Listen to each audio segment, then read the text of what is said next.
Although there are more female reporters than ever covering this year's World Cup, just 14% of the 16,000 journalists are women.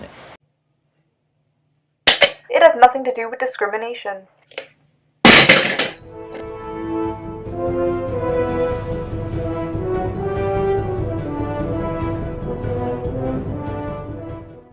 Can we talk about something that has just not been discussed enough at the World Cup?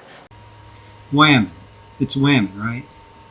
This overwhelming amount of sexism that has been on display this year.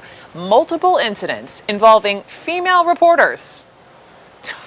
Look at this, just doing their jobs, getting groped, getting kissed, harassed while live on television. I want you to watch the lower right-hand side of your screen.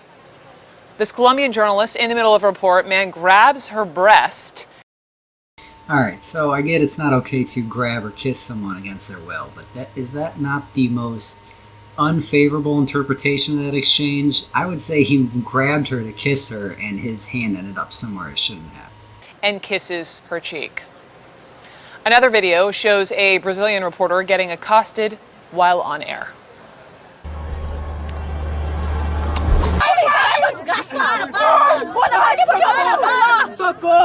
Don't do this. Never do this again, okay? I'm sorry. Don't do this. I don't allow you to do that. Never. Okay? This is not polite. This is not right. Never do this. Never do this to a woman, okay? Respect. Yeah, that's why I don't fuck with Brazilians, whether they're men or women. But, I mean, she stood up for herself, yelled at him, and he apologized and backed down. Respect, she says. Where is the respect? Although there are more female reporters than ever.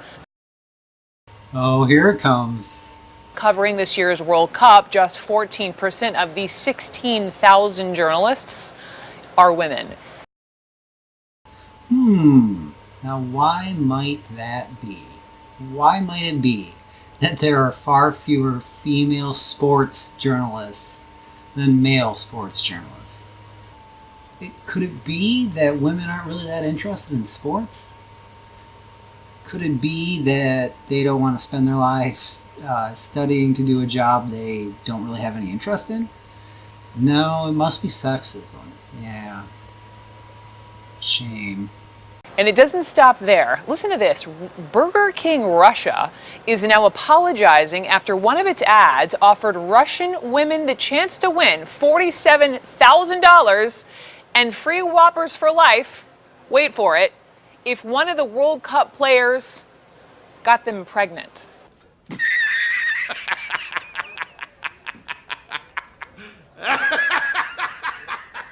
Just think about that for a second. This wasn't a spontaneous moment.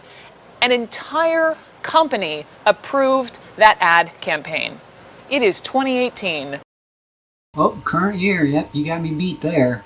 I mean, yeah, it's a really stupid promotion, but you get knocked up, you get $50,000 and free Burger King.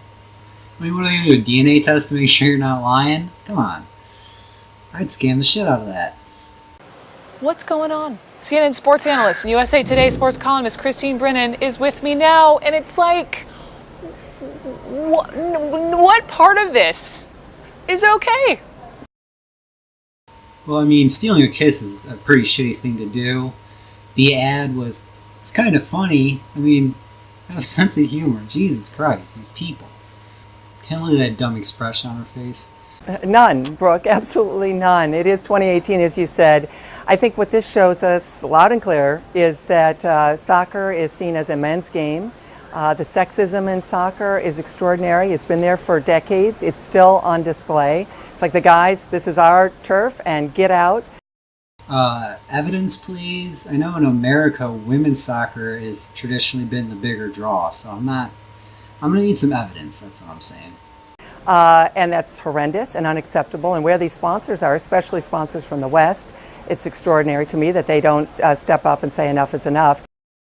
Well, unfortunately, for that to happen, women's soccer is going to actually have to make money. And as long as people are tuning in to watch the World Cup and not the Women's Cup, they're not going to just give you free money. It's not going to happen.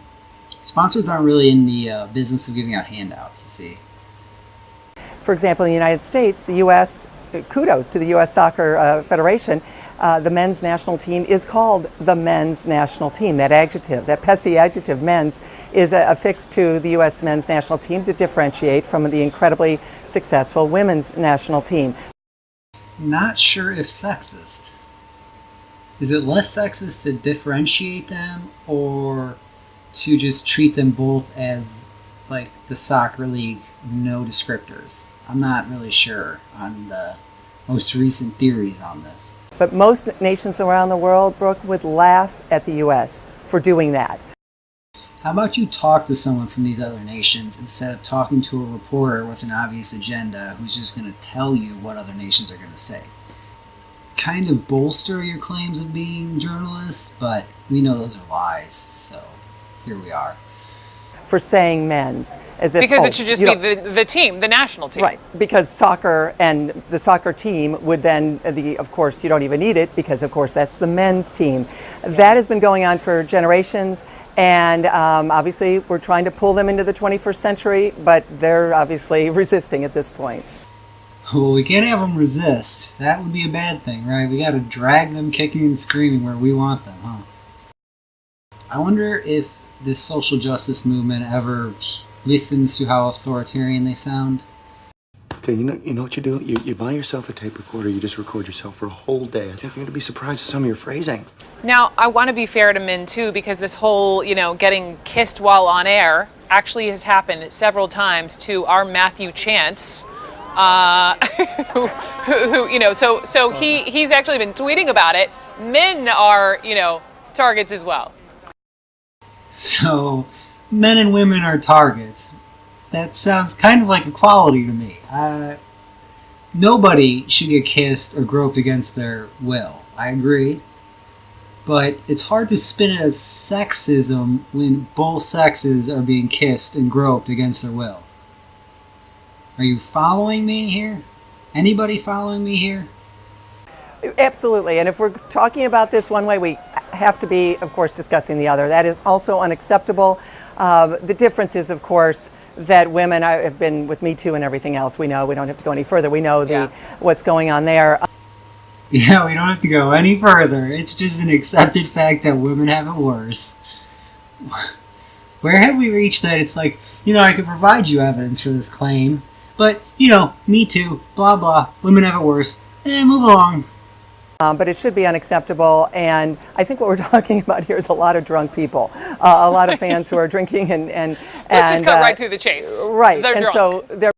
Yeah, so let's just be adults about it and call it what it is. Drunk people acting like asses. Why does this have to be a 5-minute clip on CNN about sexism at the World Cup? Behavior is abominable both ways, and I would speak out on both equally, for sure. Before I let you go, there was a point you wanted to make. Wimbledon's been going on, and a point about Wimbledon and women and their names up on the big board. Go for it. Oh my God, I guarantee nobody cares about what she's about to say. Let's listen. Yeah, same theme here, Brooke. Wimbledon, New York Times piece today is excellent, actually, talking about how they maintain that they want to call the women, if they're married, Mrs. So Serena Williams has not taken her husband's name, but they're calling her Mrs. Williams. Well, she is married, right? I mean, let me get this straight. A married woman is being called Mrs., and that's sexism. What? What the fuck? The height of ridiculousness. Yes, I agree. Complaining about a married woman being called Mrs. is the height of ridiculousness. And even Billie Jean King, who has long since been divorced from her husband of many years ago, Larry King, on the Wimbledon history board up in the scoreboard where they list all the winners, it's Mrs. L. King. It is not Billie Jean King. Wimbledon, was 10 years ago now, finally paid women equally. I don't follow tennis very closely, but 10 years ago, what is that, 2008? They started paying women equally. Could that be because they started earning equally? I mean, that was what, the Williams sisters, and Anna Kournikova was in there somewhere too? So, what you mean to say is women's tennis earned as much as men's earned, and so they began to get paid equally. Am I correct? Is there a tennis historian out there who wants to correct me on that? They were the last of the 4 Grand Slams to pay women the same as men. Wimbledon 11 years ago did that. 2007, the U.S. Open did it in 1973 as a comparison. So Wimbledon clearly, again, is a little behind the times on this one. And I don't know, or maybe the U.S. Open was really into communism. should change it, and they don't do that for the men. So they don't say Roger Federer is married, they do say Serena Williams is married, and I think, again, it's time for them to come into the 21st century. Did I miss something in like the year 2001? Did men get a different pronoun if they're married, or would it just be Mr. no matter what? And maybe that's why they don't bother with it. Now don't get me wrong, you might have a point, maybe they should just drop the prefixes entirely, but it seems pointless to call a man Mr. if your goal is to determine whether he's married or not. 2018, baby, let's go. Jesus Christ, that was the 3rd current year reference in this video, and it's only 5 minutes long. That's not an argument. Christine Brennan, thank you.